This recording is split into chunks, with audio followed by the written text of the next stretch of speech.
ज्या पोरांना बांधावर आवाज, शेतकऱ्यांच्या पोरांना, जी बांधावर काम करणाऱ्या पोरांना आवाज नव्हता, त्या पोरांना आवाज आला. वर्षानं तो आवाज परत मागे जात असेल. जी लोक ग्रामपंचायतीत गेली, पंचायत समितीत गेली किंवा जिल्हा परिषदेत गेली, अगदी विधानसभेत गेली, तर ह्या लोकांनी नंतर राजू शेट्टींचं जे चळवळीचं राजकारण आहे ते किती पुढे नेलं. शेतकऱ्यांचा आवाज हा घटक, आणि माझं म्हणणं की शेतकऱ्यांचा आवाज बुलंद झाला पाहिजे. तो असं नाही की आपण स्वाभिमानीच्या, आता स्वाभिमानी आपल्या समोर आहे म्हणून आणखी शेतकरी, आणखी कोण शेतकऱ्यांसाठी काम करणार असेल तर त्यांनी पुढे यावं, पण ते करावं, ही आपली साधारण भूमिका असते.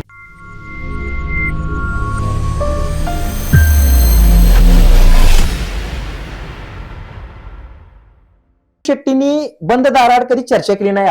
आपण म्हणजे राजू शेट्टींच्या राजकारणाविषयी आपण अनेक मुद्दे खोडून काढू किंवा आपण कदाचित त्यामध्ये काही मतभेद मांडू पत्रकार म्हणून, पण राजू शेट्टीने कधी दाराआड कोणाची चर्चा केली नाही. शेतकऱ्यांचे प्रश्न, बांधावरचे प्रश्न थेट मांडलेत.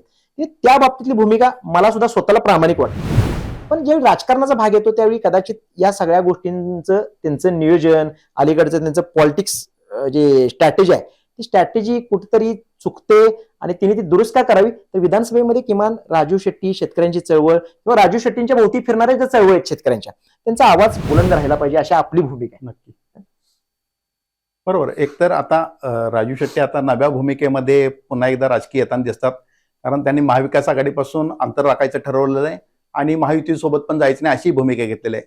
आणि नव्या आता भूमिकेत दिसतात तर ते तिसरी आघाडी जी स्थापन करायचं राज्यात प्रयत्न सुरू आहे, त्याचं नेतृत्व आता राजू शेट्टींच्याकडे आहे. म्हणजे कोल्हापूरचेच त्यामध्ये दोन प्रमुख आहेत, संभाजीराजे छत्रपती, आणखी राजू शेट्टी, आणि त्याबरोबर बच्चू कडू हे, आणि शिवाय वामनराव चटप सारखी काही मंडळी त्याच्यामध्ये पक्ष आहेत असे त्यामध्ये येत आहेत. आता ह्या तिसऱ्या आघाडीची नेमकी भूमिका कशी आहे ते स्पष्ट झालेलं नाही. पण हे असलं तरी राजू शेट्टी मात्र हे ऊसाचे प्रश्न, शेतकऱ्यांचे प्रश्न हे घेऊनच परत लढत राहतील असं दिसतंय. परंतु ह्या नव्या भूमिकेत सुद्धा जात असताना आता राजू शेट्टींनी सुद्धा स्वतःचं काही आत्मचिंतन करण्याची नक्कीच वेळ आलेली आहे. कारण लोकसभेला त्यांना जे मिळालेलं मतदान होतं ते बघितलं तर ते खूपच मतदान झालेलं आहे. कारण असं वाटत होतं की राजू शेट्टी कदाचित निवडून सुद्धा येतील, सुरुवातीला परिस्थिती होती, परंतु त्यांचे आडाखे सगळे चुकले आणि त्यांना खूपच कमी मतं पडली. त्यामुळे मतं इतकी कमी का पडली ह्याचं त्यांनी एकतर नेमकं त्या स्पष्टीकरण तर करावंच लागेल. परंतु संघटना कशी वाढवायची ह्या त्यांच्या समोरचं दुसरं आव्हान असणार आहे. आणि हे करत असताना विश्वासार्हता ही त्यातले सगळा महत्वाचा घटक असणार आहे. कारण राजू शेट्टी हे खमके नेतृत्व आहे, त्यांनी चळवळ मोठी केली, शेतकऱ्यांचे प्रश्न सोडवले, ह्या गोष्टी बरोबर आहेत. परंतु हे येत असताना राजू शेट्टींचे अनेक जे सहकारी होते, जीवाभावाचे सहकारी होते, ते सोडून गेले. हे सारखेच सगळेजण का सोडून जातात, एकापाठोपाठ हे का जातात, याचाही कुठेतरी विचार केला पाहिजे. प्रत्येक वेळी काही त्याच लोकांची चूक असते असं नाही, काही प्रमाणामध्ये चूक असते. आणि बरेचदा अनेक बघतो की शेतकरी नेते असतात, ह्यामध्ये कदाचित बहुतेक चळवळीचे नेते असतात ते बरेचदा स्वयंकेंद्री स्वरूपाचे असतात. तर तसे काही दुर्गुण राजू शेट्टींच्या मध्ये आलेत का, आणि आला असं तर त्याचं खरोखर राजू शेट्टी त्याचं योग्य चिंतन करणार आहेत का, त्याचाही त्यांनी विचार केला पाहिजे. आणि हे करत असताना आता त्यांच्याकडे ना लोकसभेतलं स्थान आहे, ना त्यांना विधानसभेत कुठलं नाही, कुठलेही लोकप्रतिनिधी नसताना ते आता चळवळ करणार आहेत.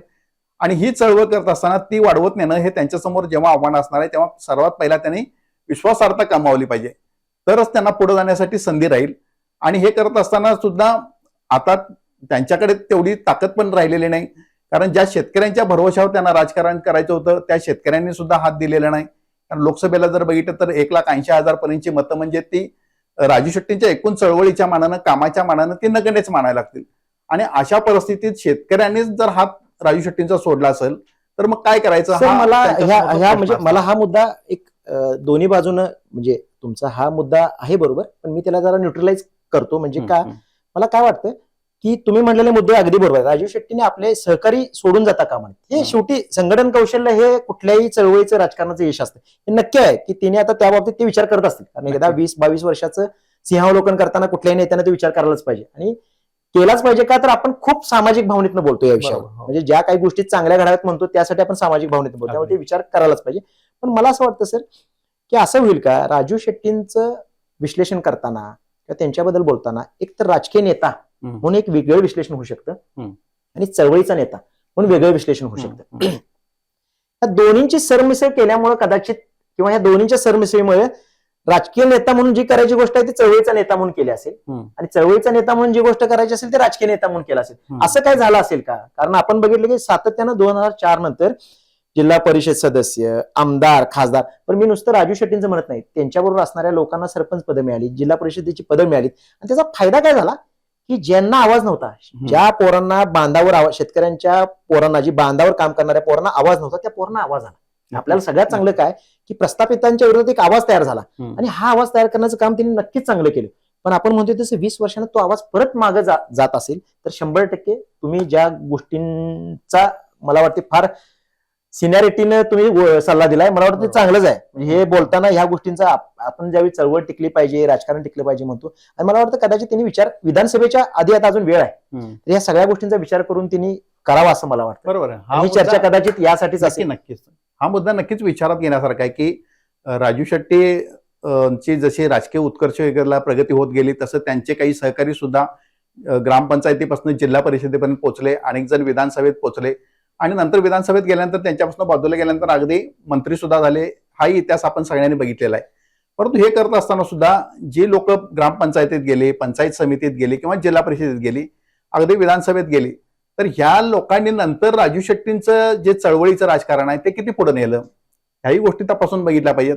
नाहीतर मग राजू शेट्टी तेव्हा आमदार होते म्हणून यांना काही पदं मिळाली, खासदार होते म्हणून त्यांच्या राजू शेट्टींचं जे वलय होते त्या वलयामुळे हे सगळे निवडून आले. परंतु आल्यानंतर त्यांनी स्वतःला पदं घेतली, वेगवेगळ्या सभागृहांमध्ये पोहोचले.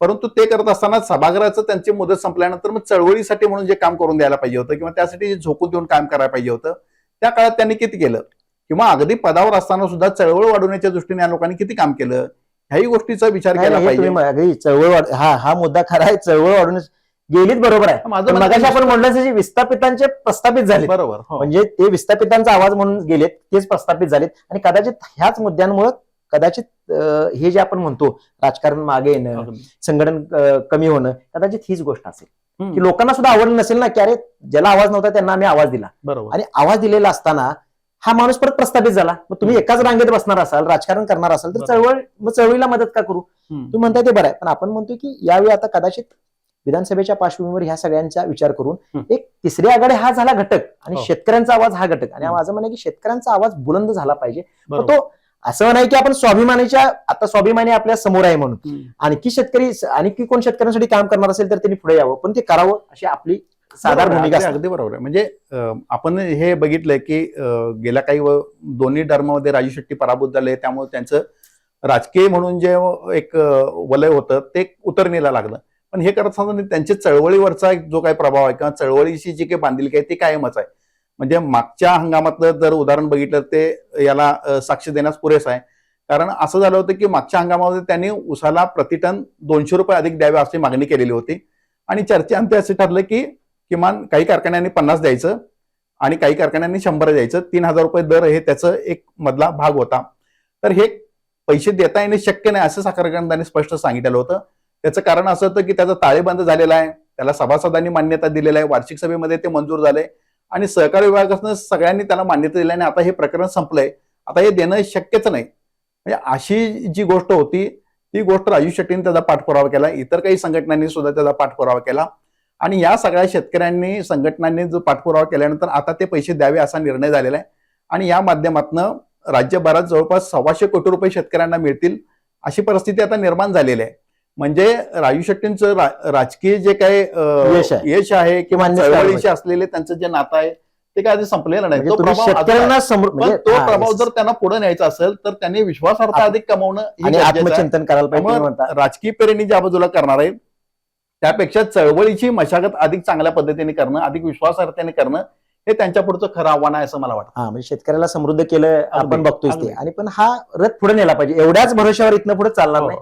चालेल, हरकत नाही सर, चांगलंच आपण या विषयावर आपण बोलत राहू या विषयावर. नक्कीच. येस, धन्यवाद. कोल्हापूर टीव्हीनं आम्हाला बोलवून एक नवं व्यासपीठ दिलं आणि सामाजिक भान असणाऱ्या गोष्टी राजकारणाच्या विधानसभेच्या व्यासपीठावर बोला असं सांगितलं. त्यामुळे मी आणि लिपाजी सर इथं आलोच, त्याबद्दल पुन्हा धन्यवाद कोल्हापूर टीव्हीचा.